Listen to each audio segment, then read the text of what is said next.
À tous, bienvenue. Mesdames, Messieurs, journée meurtrière des 1er et 2 mai au lendemain d'un scrutin singulièrement controversé au Bénin, l'échauffourée de Kadiaou ayant mis aux prises des populations en furie et l'armée béninoise continue, mesdames, messieurs, de susciter indignation et questionnement. En attendant que toute la lumière soit faite un de ces jours sur les fâcheux incidents, on pointe d'un doigt accusateur pour le sang qui a coulé l'armée béninoise. Elle aurait eu, dit-on, la gâchette trop facile. Appelée à laver son honneur, elle continue d'être indexée comme le maître à jouer les sales boulots par cette période de vive tension. Interpellation abusive, arrestation arbitraire, enlèvement, c'est du moins les abus dont l'accuse désormais la classe politique de l'opposition, se disant traquée de toutes parts et appelant la communauté internationale à la rescousse. Crise post-électorale et intervention des forces de sécurité publique.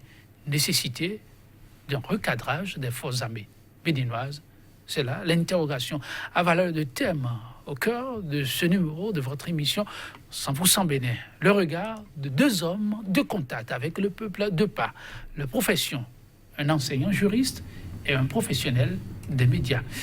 Sur ce plateau, déjà à mes côtés, à ma gauche, il est Kofidia, juriste, il est analyste politique, enseignant de droit privé. Il nous en dira un peu plus. Il est Kofidia. Bonjour. Bonjour, monsieur Joël. Merci de vous rejoindre à nous. Ça fait un petit moment par ici. Merci d'avoir pensé à moi encore une fois. Sachez-le, le plaisir est toujours partagé. En face de lui est Marcel Zoumenou qui, une fois encore, nous a rejoints pour nous accompagner. Journaliste analyste, il n'est plus à présenter, n'est-ce pas? Le nouveau secrétaire général de l'ODEM qui fait hommage et honneur à une profession qui continue de chercher ses marques, la presse béninoise. Marcel Zoumenou, bonjour. Bonjour Joël et bonjour aux téléspectateurs de Sika TV. Merci d'être une fois encore à nos côtés. Il ne fait pas, dit-on, décidément bon d'être opposant par ces temps-ci au Bénin. Du moins, ça en croit les leaders de l'opposition. Convocation à tout bras, interpellation, arrestation serait le lot de cette classe politique. Et ce, pour un oui ou un non. Se sentant constamment menacés, ils se sont, ces acteurs de l'opposition, confiés aux hommes de médias pour être désormais le porte-voix de par le monde. Marcel Zoumenou, je me retourne vers vous. Vous avez suivi ce message d'alerte porté par les leaders de l'opposition. Dans le contexte actuel, ça tient la route de donner une alerte comme celle-là? Oui, tout à fait. Le contexte, les éléments factuels que nous avons depuis quelques jours devaient amener l'opposition à réagir. Moi, je croyais même qu'elle allait réagir plus tôt parce que la traque avait commencé plus tôt. C'était bien avant l'organisation des élections que la traque et la répression des gens de l'opposition, pas que les gens de l'opposition, mais tous ceux qui osent avoir un point de vue contraire à ceux du pouvoir actuel sont considérés comme des ennemis traqués comme tels. Ah bon? Vous élargissez l'assiette là? Oui, je voudrais élargir l'assiette et mettre dans ce lot des leaders d'opinion, des journalistes même qui osent dire ça c'est pas bien, et puis d'autres personnes, même des intellectuels qui osent penser que ce qui se passe c'est pas bien et qui osent dire autre chose sont dans le viseur. Et j'ai écouté le maître Kato Atita et la dernière fois sur Soleil FM qui a dit qu'il a réfléchi 3 fois avant de venir dans une émission. Et quand c'est comme ça, c'est que le péril est vraiment sérieux. Il faut vraiment réagir. Et moi, je salue cette réaction de l'opposition, même si par ailleurs ne peut pas régler le problème parce que la logique est là en place et on comprend jusqu'où ça peut aller. Oui, une fois encore, ils ont donné de la voix, les acteurs de l'opposition. Il est Kofidia, vous les avez suivis. Il y a péril en la demeure, disent-ils. La sécurité n'est plus garantie pour tous. Alors que tous appartiennent à une même cité. Ce sont entre autres les mots. À vous entendre, je suis tenté de dire que la démocratie a cessé d'être en souffrance, mais elle n'existe plus au Bénin.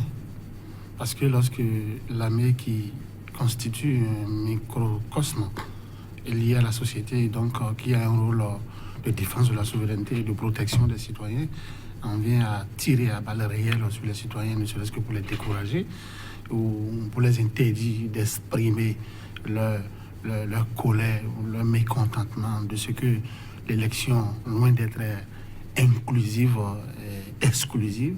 Et il va de ce que nous ne sommes plus en démocratie. Parce que lorsque vous mettez la démocratie et l'armée dans une même fourchette, le constat est que le couple là est voué à l'échec. C'est pour la simple raison que la démocratie est une bonne fille, comme le disait Edouard Herriot, mais pour la fidéliser, il faut faire l'amour avec elle tous les jours. D'où il faut penser sa consolidation. Et là où le bas blesse, c'est que le peuple exclu a le droit de se défendre. Et se défendre à main nue, et contre les mains nues, c'est les balles, c'est écœurant. Et on se demande si l'armée béninoise n'est pas en train de perdre la tramontane. D'où il va falloir alors il va falloir les inviter à revoir les copies parce qu'au-delà de tous, la République nous appartient. Et un homme, et l'armée, autant pour moi, l'armée ne doit en aucun cas être la propriété d'un homme, d'une famille ou d'une coterie, et se servir des moyens donc de l'État pour essouffler les espoirs du peuple.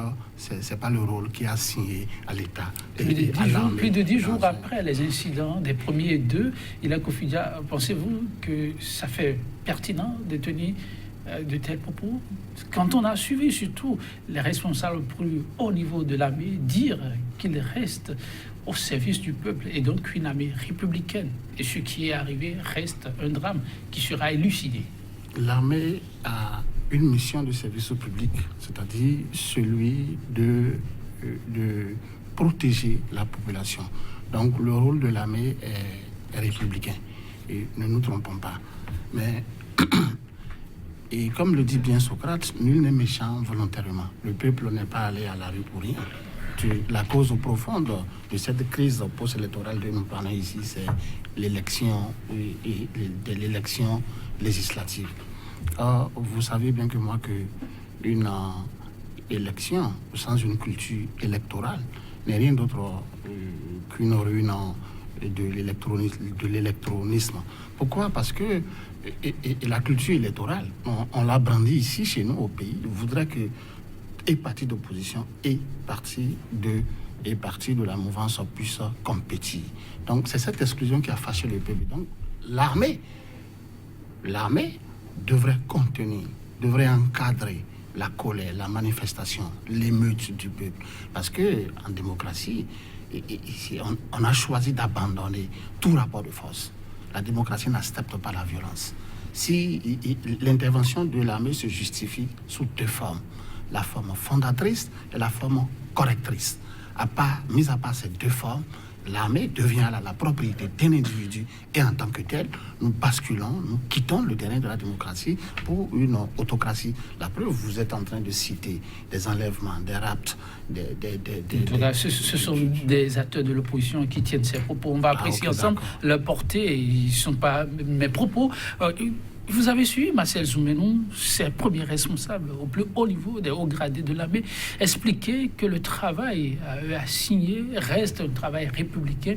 L'armée ne saurait se confondre à ceux qui voudraient bien régler des comptes. Il est question de protéger la cité et protéger les concitoyens. Et lorsqu'on a fini de tenir ces propos, est-ce qu'aujourd'hui ça fait bien de continuer par pointer les hommes en âme d'un doigt accusateur? Je crois qu'il y a un distinguo, une différence entre ce qu'ils disent et ce qu'ils font. Je crois que ce qu'ils disent, c'est ce qui devait être. Dit que nous sommes au service de la République, nous sommes là pour le maintien de la paix et de la sécurité. Je crois que c'est les rôles régaliens de l'armée. Mais ce qu'ils ont fait n'est pas ce qu'ils ont dit. Je donne par exemple les exemples qu'on a aujourd'hui en Afrique, c'est l'exemple de l'Algérie et du Soudan où les populations sont dans les rues depuis des jours. Mais je n'ai pas encore entendu que l'armée a tiré sur les gens et tirer sur des gens à main accidentellement avec le Soudan hier soir, ce matin. Oui. Tirer sur des gens à main nue, c'est une violation des principes internationaux, c'est une violation des droits de l'homme. Et vous n'êtes pas sans savoir que depuis que cette situation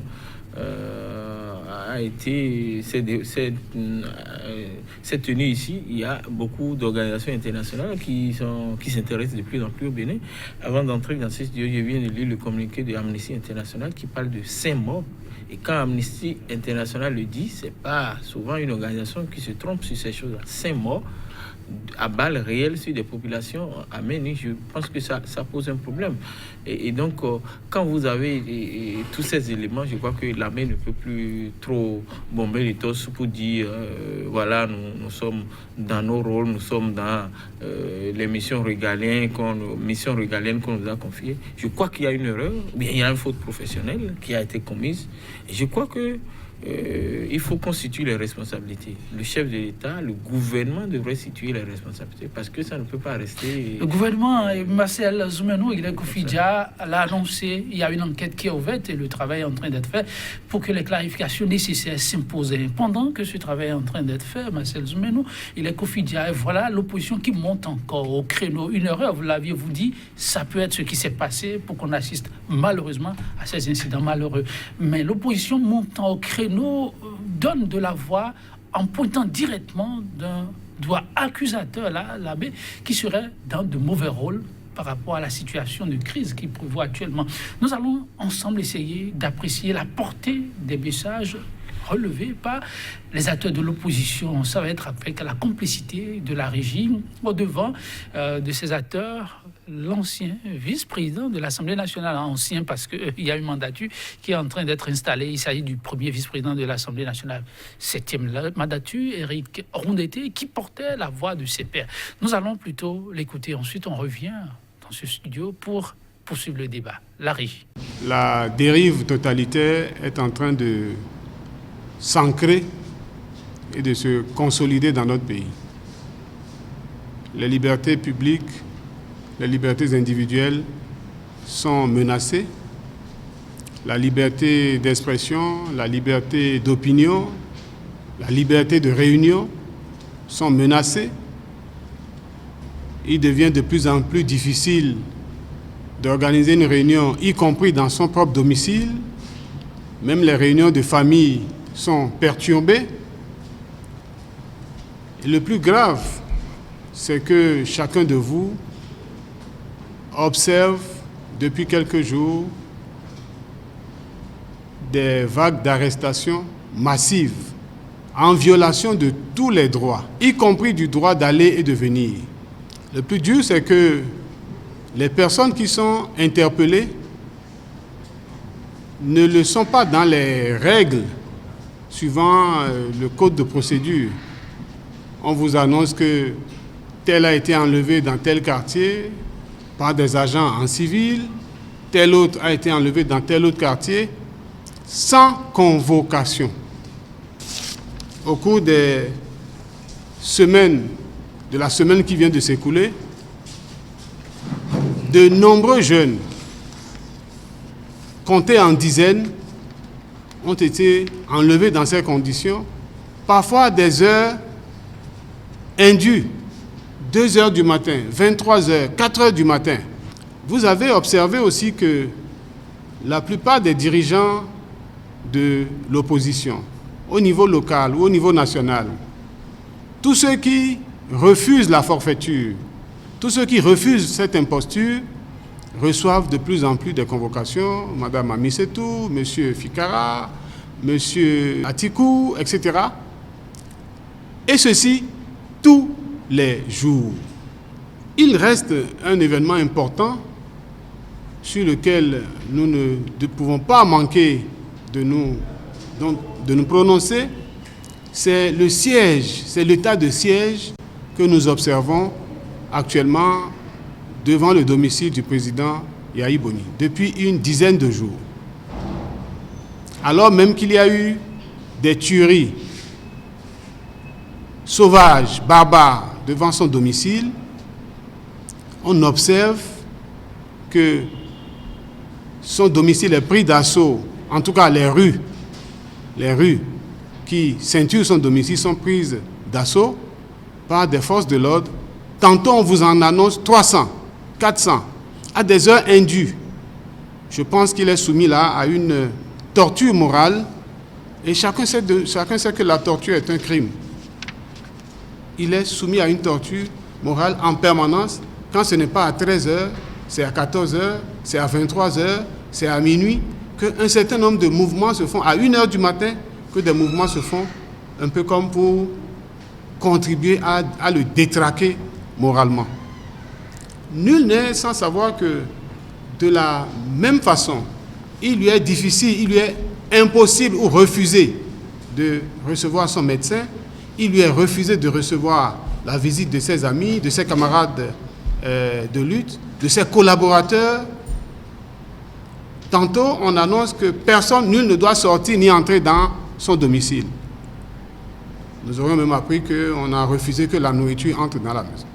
Ce sont là des exactions, des exagérations, de la provocation, de la torture qui ne peut pas continuer.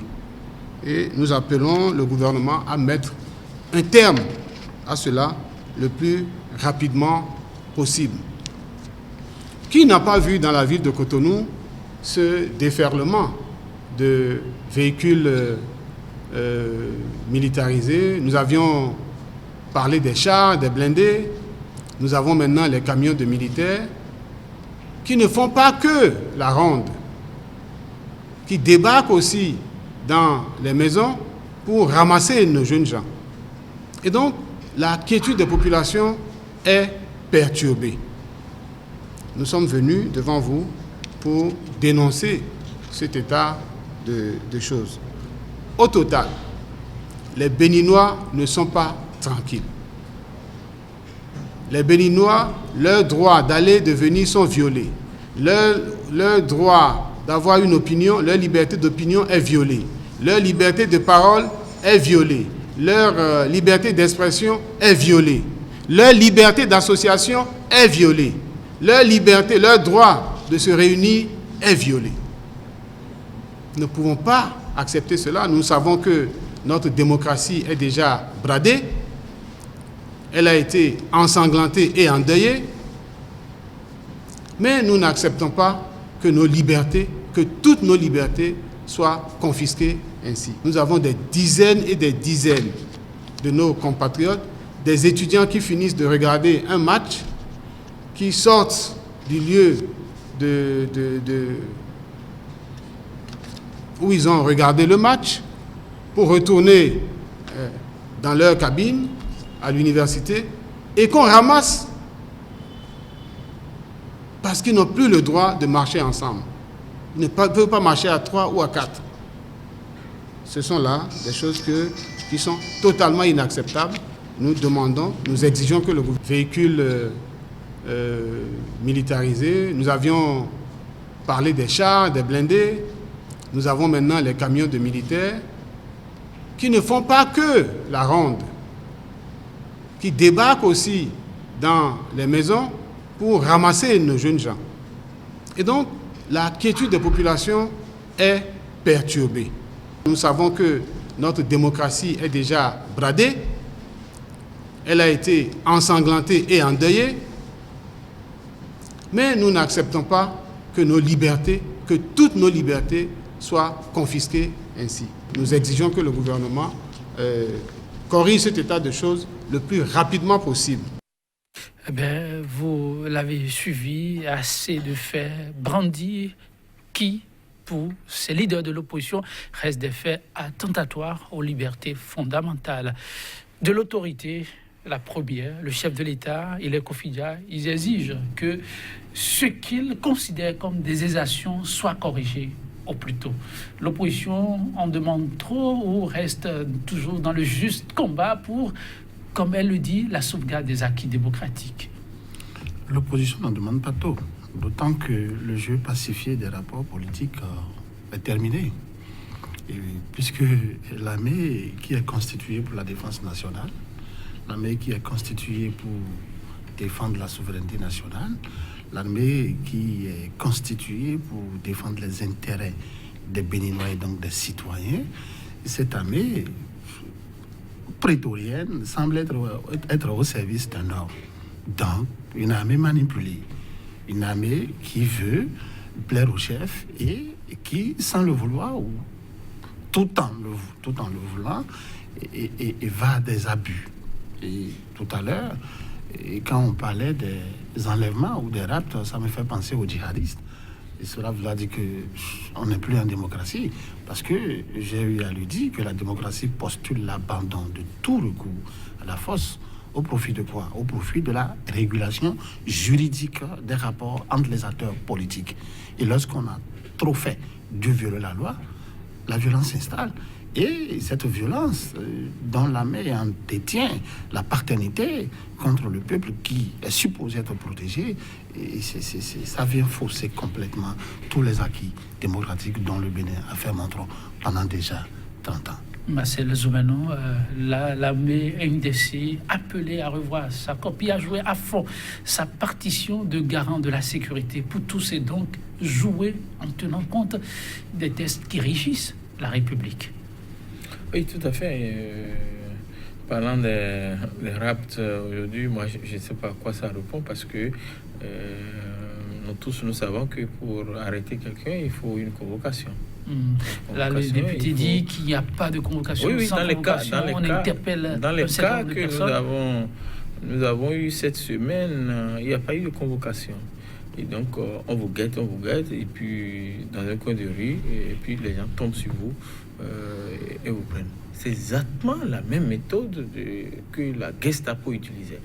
Donc, moi, je crois que ce n'est pas bien. On ne peut pas évoluer et reculer encore. C'est pas bon. Il faut qu'on évolue. Parce que les choses que nous voyons là, depuis quelque temps, c'est comme si on a choisi une marche à reculer, quoi, et de reculer sur tous les plans. Droits de l'homme, démocratie, liberté de presse. Sur tous les tableaux, on recule à la fois. Je trouve ça, c'est tout comme si on dit chez moi, et c'est tout comme si on t'a envoûté, quoi. J'arrive pas à comprendre. On recule sur tous les tableaux. C'est vraiment inquiétant. Il n'y a pas un tableau sur lequel il y a du progrès. Peut-être que bon, les seuls messages d'espoir viennent peut-être du FMI où on nous dit bon, on a un taux de croissance. Encore que là, il y a tout un débat qui est ouvert là-dessus. Mais sur tous les autres tableaux, démocratie, tout ces paradigmes, c'est régression. Moi, j'arrive plus à comprendre et je m'inquiète beaucoup pour notre pays. Et moi, je voudrais que tous ceux-là qui commettent ces actes aujourd'hui, parce qu'il y a un article de la Constitution qui dit que quand l'acte qu'on te demande est une violation des droits de l'homme, tu peux opposer cela. Il y a des articles de la Constitution, je n'ai pas le truc en tête, des articles qui disent que quand on te demande de poser un acte qui porte atteinte à la dignité humaine ou aux droits de l'homme, tu peux refuser. Mais j'ai pas compris pourquoi les responsables et prioritairement de la police républicaine s'adonnent à ce jeu. Moi, je sais une chose, je sais que tous ceux qui le font aujourd'hui répondront demain. Ils peuvent être à la retraite, ils répondront un jour ou l'autre. Ça, c'est une évidence. En tout cas, les autorités parce que toutes les organisations internationales sont déjà là. Jouer le jeu de la transparence pour savoir qui sont les fautifs dans ce qui se fait actuellement. Oui, ils n'ont qu'à aller. On veut savoir ceux qui ont tiré. Le premier et le 2, on veut savoir ceux qui ont tiré sur les populations civiles. On veut savoir. On ne veut pas savoir, on connaît ceux qui ont tiré. Choisi de ne pas. En tout cas, les enquêtes, pour l'instant, officiellement, il n'y a pas de rapport. On travaillera avec les données existantes. Il est confidentiel dans l'exposé. Et vous voulez qu'on fasse enquête pour aller chercher un officier qu'on a vu tirer sur un citoyen? Non, bon, on suppose qu'on ne l'a pas vu. Moi, je suppose qu'il n'est pas vu parce qu'ils nous ont dit on ne sait pas ce qu'ils ont vu. On ne sait pas, oui. Officiellement, on ne sait pas. Officiellement, on ne sait pas. Avec votre position, il est confidentiel. C'est le juriste qui parle, mais il est confidentiel dans ce qui a été présenté comme tort et préjudice causé aux acteurs de l'opposition. Éric Rondeté semble très remonté contre ce qu'il a appelé traque, contre une jeunesse consciente qui pour lui est désormais le fer de lance pour reconquérir les espaces bradés. Est-ce qu'il ne faut pas faire la part des choses dans la démarche de cette jeunesse-là? un foutoir désormais où on ne sait pas vraiment qui est là pour travailler pour la République et qui est là pour vandaliser, puisqu'on n'a pas encore les résultats justement des enquêtes. Est-ce qu'il faut continuer à tirer sur la sonnette d'alarme comme ça se fait? Que reproche-t-on à l'opposition? L'opposition ne leur a rien fait. L'opposition ne leur a rien fait du tout.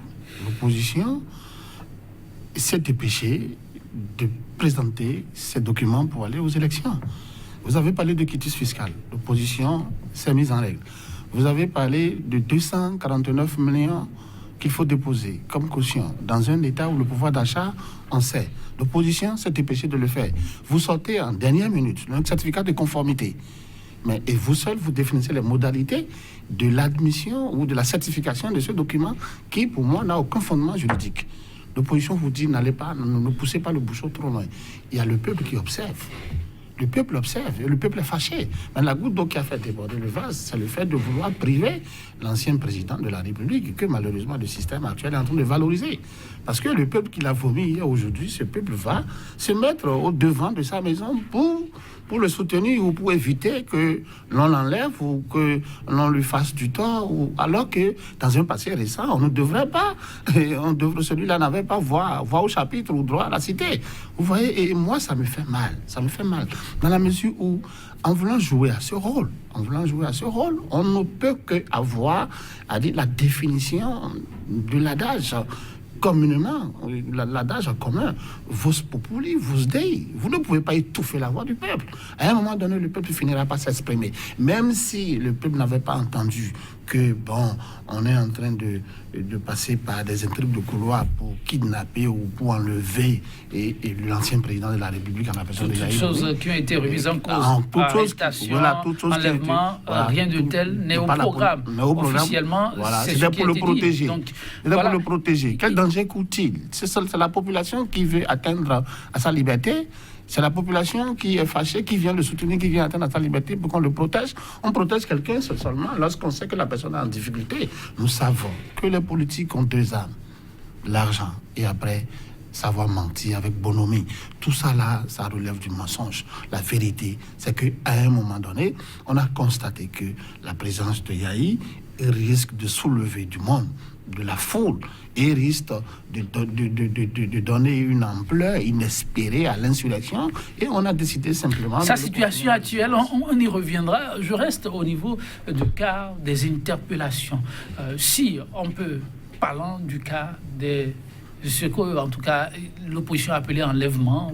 Pour l'instant, en ce qui me concerne, je n'ai pas vraiment trop d'éléments d'appréciation, mais la façon dont les opérations se produisent laisse vraiment croire sur l'essentiel. Mais en ce qui concerne les convocations adressées aux acteurs de l'opposition, lorsqu'on dit qu'on a eu vent de ce qu'il y a des faits préjudiciables à la quiétude collective, et on interpelle, est-ce que l'opposition doit se mettre Martel en tête?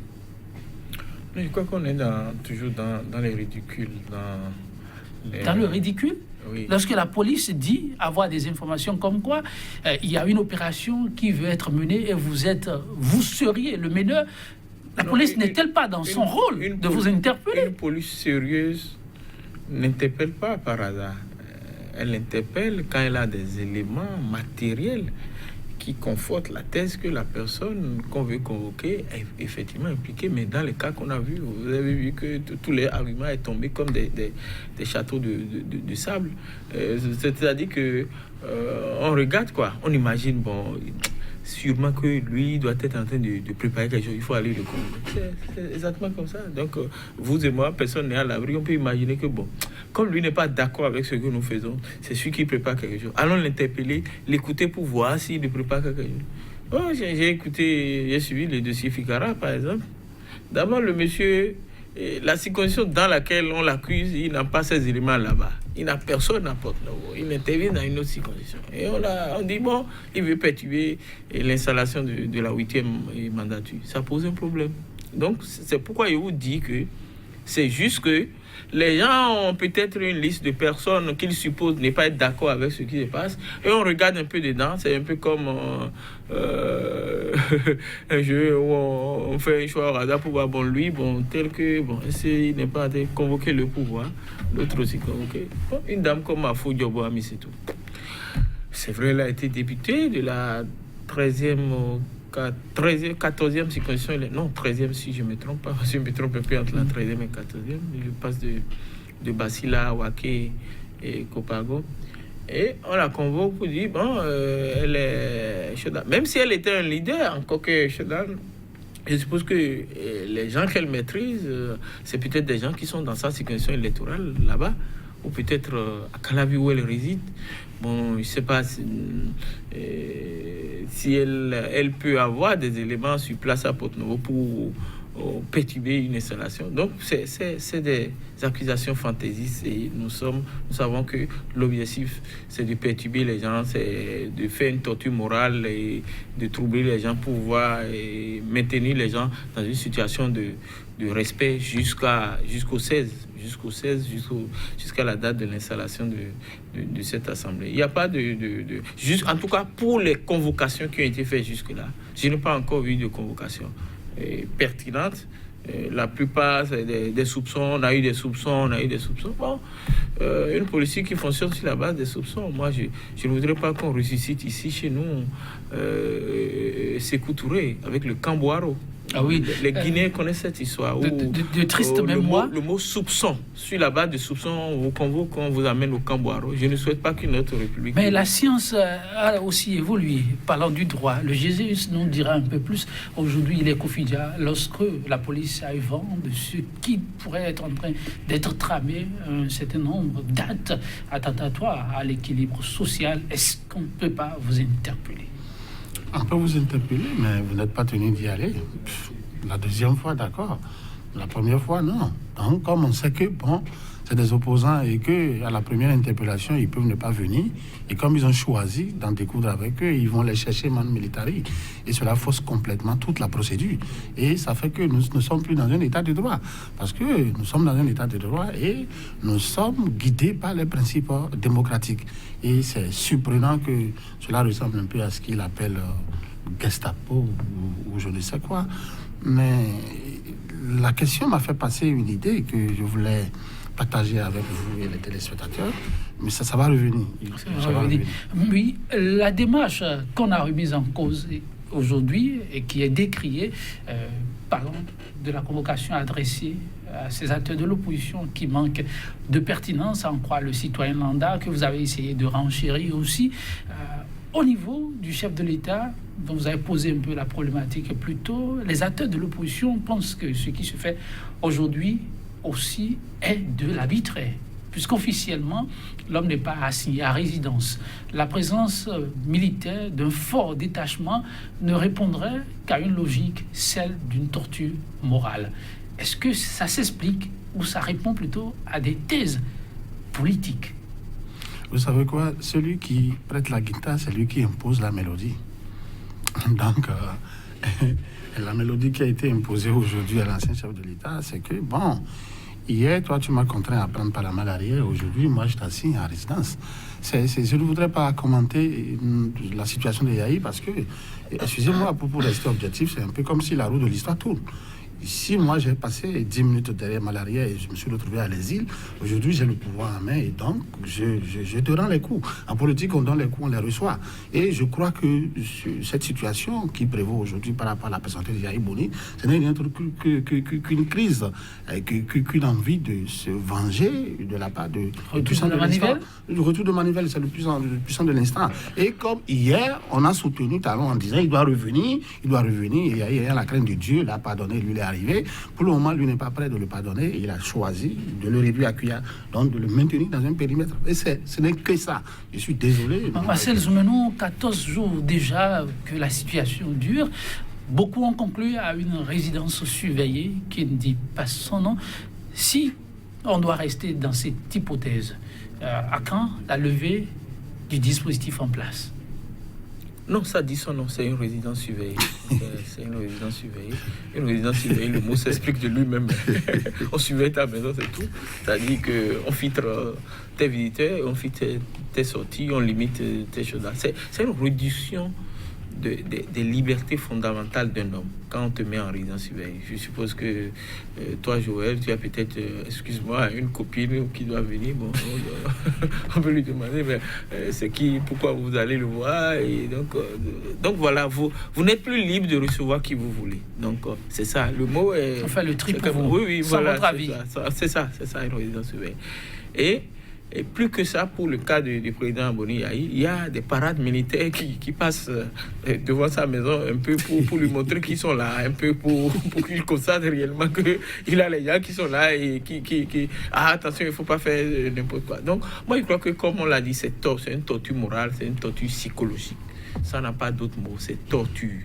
Donc, et pourquoi on a choisi de le faire? Et contrairement à mon ami, je ne voudrais pas qu'on limite les raisons uniquement au problème entre les deux hommes.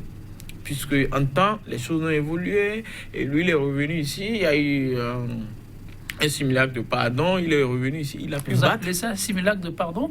Ou après, il y a eu encore de différents?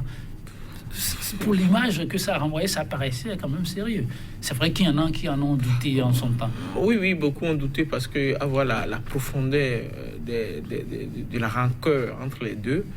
Bon, moi personnellement, je n'étais pas convaincu qu'un pardon sur papier pouvait régler le problème. Et donc, les faits, dites-vous, sont au-delà de leurs deux personnes. Oui, c'est au-delà de leur, parce que si, entre-temps, l'autre est revenu, a battu campagne, on n'a pas appris qu'il a été empêché, il a pu faire son chose, et il lui a passé officiellement la main.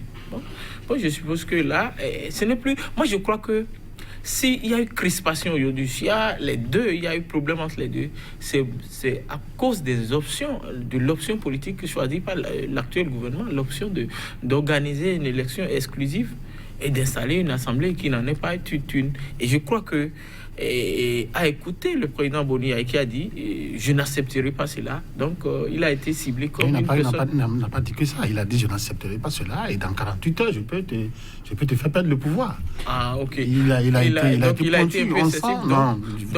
Non, je ne suis pas d'accord avec ce que tu dis. On sent une haine réciproque, une haine synalagmatique. On sent qu'on en veut à l'autre. C'est vrai, les autres partis aussi ont été exclus. L'USL a été exclu. Restaurer l'espoir a été exclu. FCBE exclu. SQBE à sa tête qui? C'est le président Yahi Boni. Donc, c'est de la récupération. Et il s'y prend mal. Il a choisi de le réduire à cuillère. Je n'applaudis pas la chose, mais je dis, lorsque vous donnez des coups, vous recevez. Et la nature a des principes. S'écarter de ces principes-là, ça vous revient toujours en plein visage. Je n'apprécie pas ce que le président ou le puissant de l'instant fait aujourd'hui. Mais je dis, quand tu dis que c'est au-delà des considérations des deux hommes, c'est faux.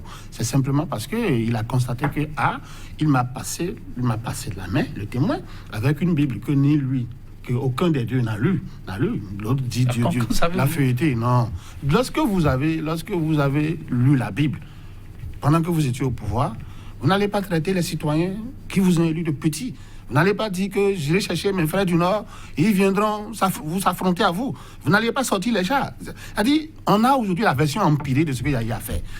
Et que lui, il cherche aujourd'hui à vouloir récupérer la chose pour dire que, bon, ce n'est pas bon. Non. Nous, tout le temps, je vous ai dit que nous sommes les meilleurs amis de Talon. Il nous suit. Tout le temps, nous sommes les meilleurs amis. Les citoyens, nous sommes les citoyens, les analystes. Okay. Parce que nous disons ce que les autres n'ont pas le courage de lui dire. C'est ça. On est d'accord? Et donc, on a toujours dit ce n'est pas bien, ce n'est pas bien. Mais qu'on ne nous dise pas aujourd'hui que le fait qu'on l'ait assigné, il vaut mieux être à résidence que de prendre par une maladie et de fuir son pays. Au moins, pour le moment, il vit encore. Et lorsque l'objectif recherché par l'autre sera atteint, certainement qu'il aura un dégel et il pourra... C'est quoi l'objectif? Apparemment, l'objectif, c'est de nous imposer un parlement monocolore, ce qui fausse complètement le jeu. Dans quelques jours, ça va être chose faite. Moi-même, je crois que dans 2 jours. Mais au-delà... Après l'installation, donc Boni Yahi pourra être libre de recevoir qui il veut, de manger ce qu'il veut. Je pense bien qu'effectivement, la barrière, la militarisation, tout ça là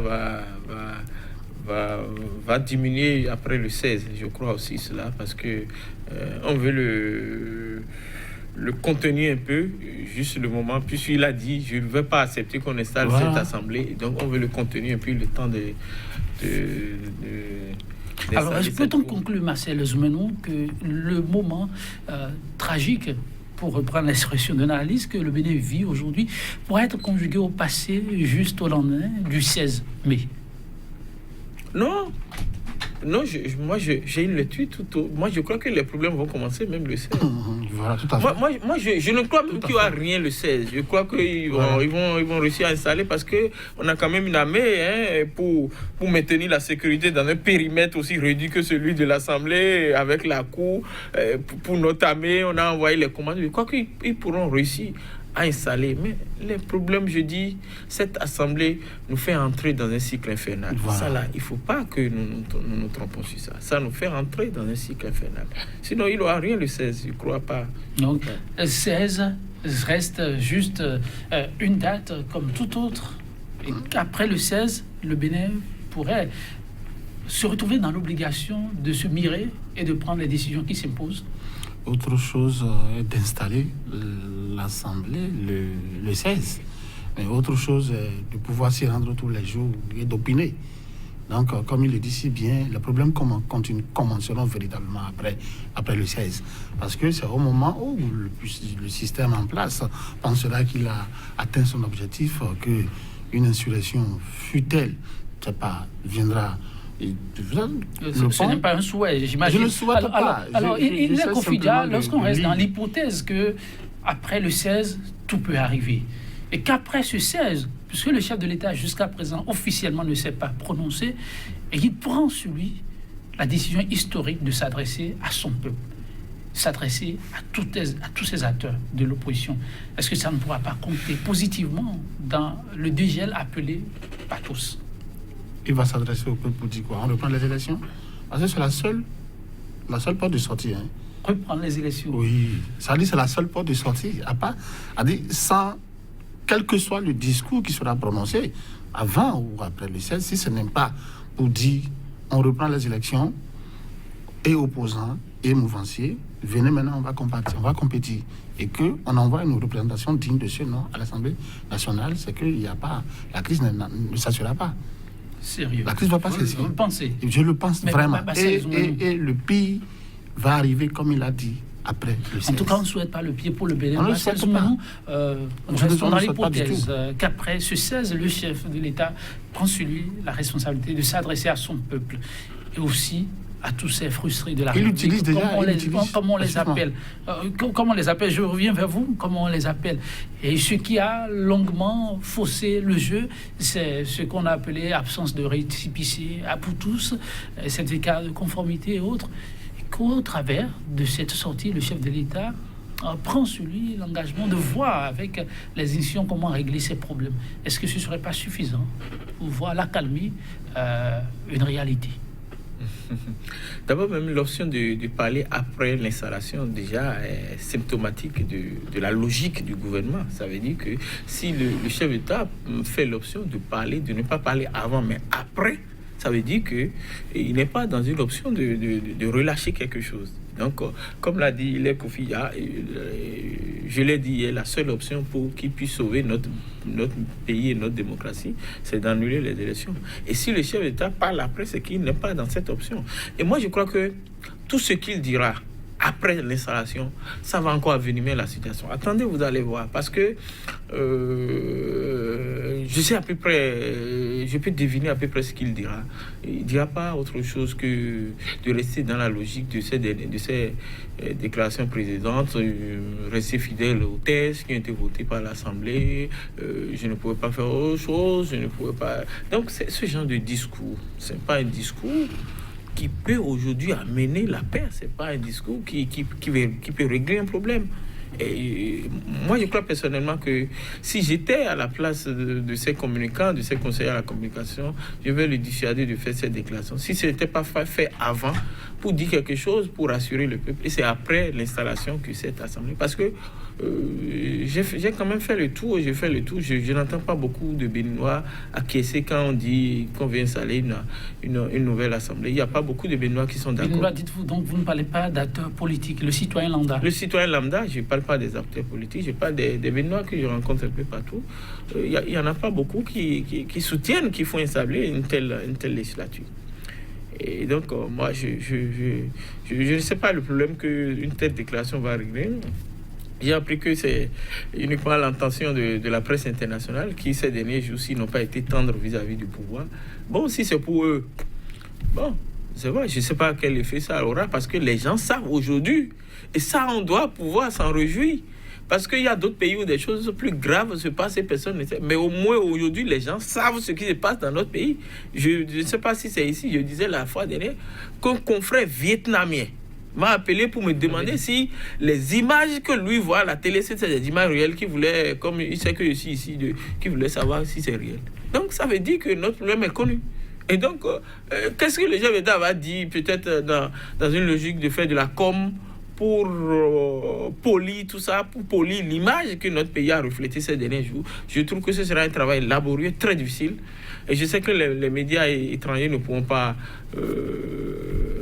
faire certaines choses, faire dire certaines choses. Et les Kofidia, la descente aux enfers consommée pour le Bénin, où il y a vraiment une porte de sortie ou des sacrifices importants à faire. Ça va être en fait le mot de la fin en 15 secondes.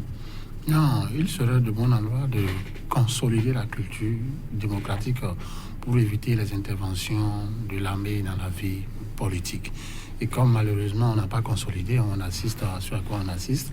Et on ne souhaite pas que le pire arrive. Et ce qui devrait être fait avant, le chef de l'État a envoyé 16 billes.